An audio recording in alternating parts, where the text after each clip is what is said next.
Okay, so we're back on Wattable, right? We got the 7 deadly sins as streamers. By the way, if you guys are watching this on YouTube, just know that I am live on Kick. There will be a link to the original video down below. Okay, so by the thumbnail, obviously the Pokimane cookies, that's gonna be greed. Sloth, nah, Sloth can't be XQC because he puts in a lot of work into streaming because he loves it. His content is somewhat, because his content may seem as low effort because all he does is play games or like he'll react to stuff. At the end of the day, bro, he's actually entertaining. Anyways, let's get to it. There are 7 streamers that perfectly represent the 7 deadly sins, and we'll be talking about all of them, starting with pride. Oh, Common hell synonyms for the nah. sin of pride Yo, bro, are egotism. I'm going to say this right now. Fuck Neon, bro. This fucking kid is annoying. He looks annoying. He acts annoying. Stop giving these people attention, bro. Holy shit. This kid is ridiculous. Conceit, vanity, and narcissism. All of these words are perfect descriptors for the sad situation of the streamer Neon. Neon, whose real name is Rangesh Mutama, created his YouTube channel why you putting his whole on May 6, government? 2016. His channel originally focused on gaming content around the NBA. Yo, chat, some of y'all still look like this, bro. I am not gonna lie. This dude still had no transformation, but some of y'all built just like him. Bro, go to the gym, man, and drink some water.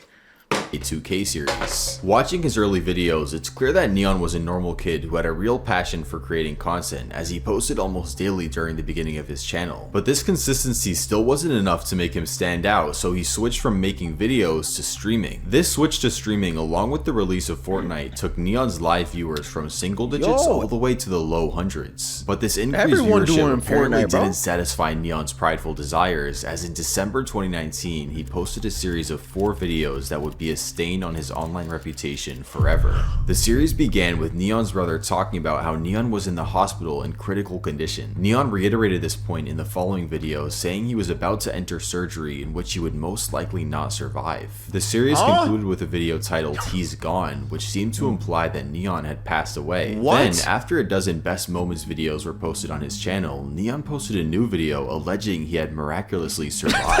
At the time, this seemed like concerning news, but when you consider that Neon is obviously not in critical condition or even in a hospital in any of the videos he posted during the ordeal, it becomes— Yo, bro, that ass faked his death and actually came out on top from it.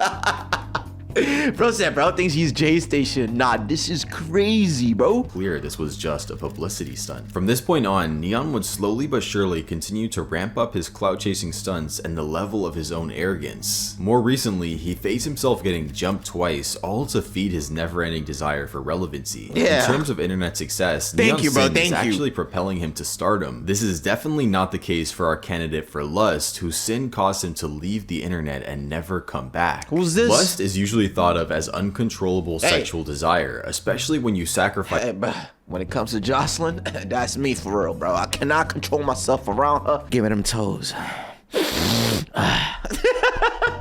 Well, yo, why are you clipping that, bro? Is it all right?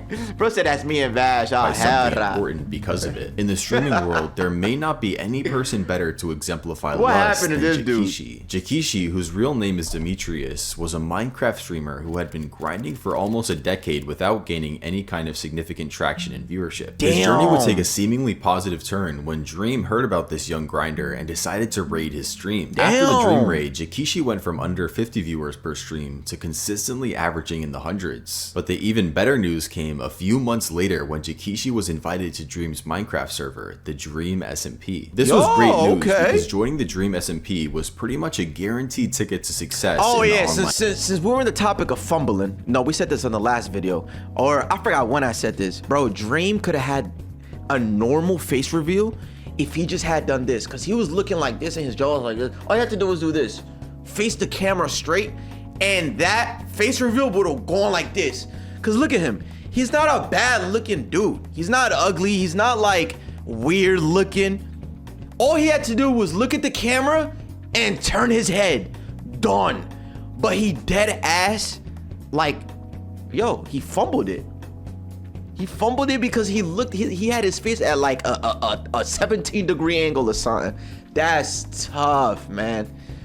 That's tough. That's so sad, bro. Couldn't be me. Minecraft world. Although this increased exposure had some unforeseen consequences for Jaishi, turn this way. the dozens of stories that would begin to surface, which made it clear he was addicted to grooming children. What? There are over 40 people who came forward to talk about their experience with Jaishi, and it would take far too long to read all of them, but all the stories essentially share a similar pattern that goes like this. Jaishi meets a 12 to 13-year-old girl in a Discord server. The conversation quickly turns NSFW, with Jaishi pressuring them to continue talking even if they are uncomfortable. Throughout the conversation, he continuously asks for reassurance that the girl will never tell anyone about their quote-unquote secret relationship, but fortunately for everyone, some of the girls didn't listen to him. It didn't take long for Dream to find out about the accusations and then subsequently remove Jaishi from the SMP, ending his online career forever. Even though it's doubtful Jaishi would have been able to maintain any kind of audience after he was exposed, he did make somewhat of a smart decision to go completely silent on all of his socials to prevent further damage. Bro. A decision that our candidate for Gluttony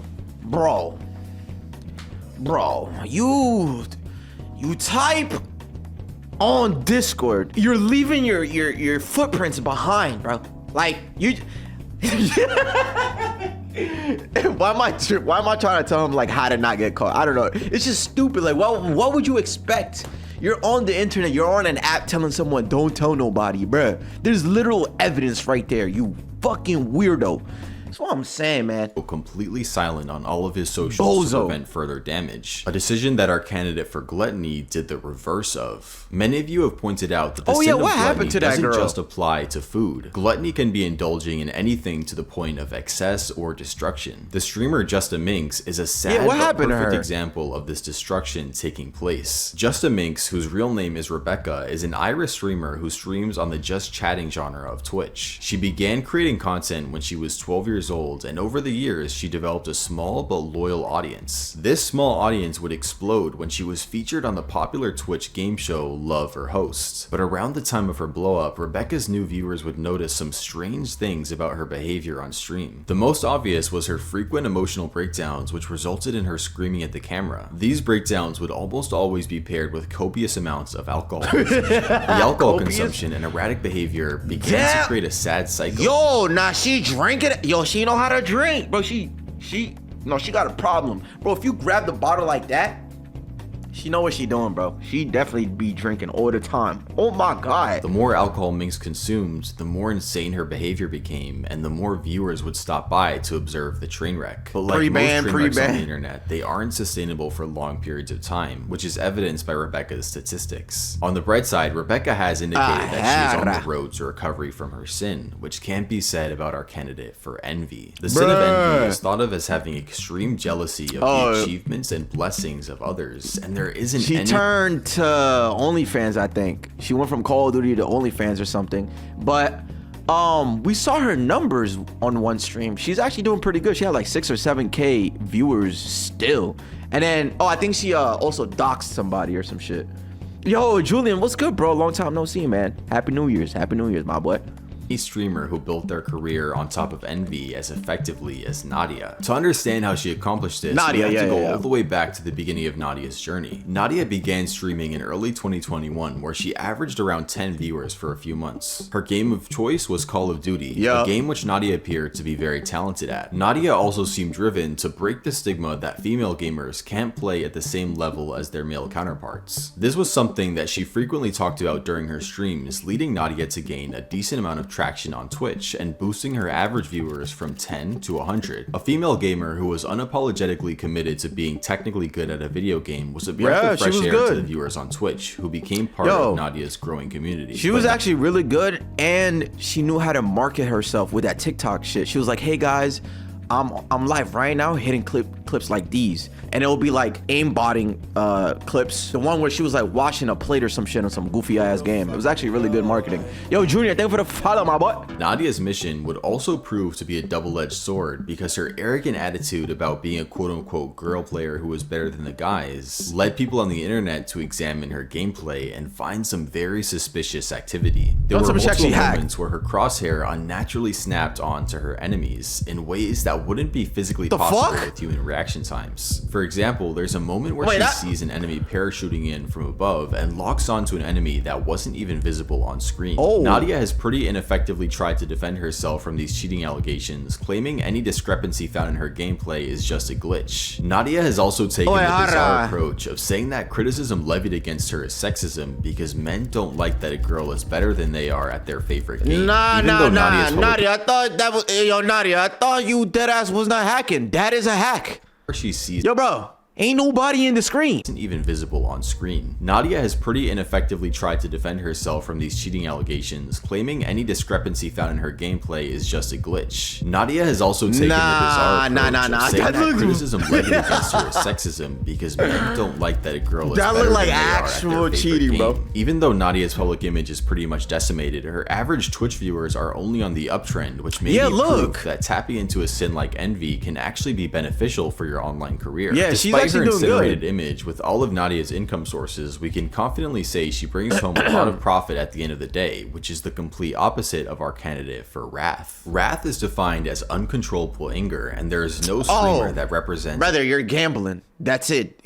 Next person. Of course you're gonna be mad, dude.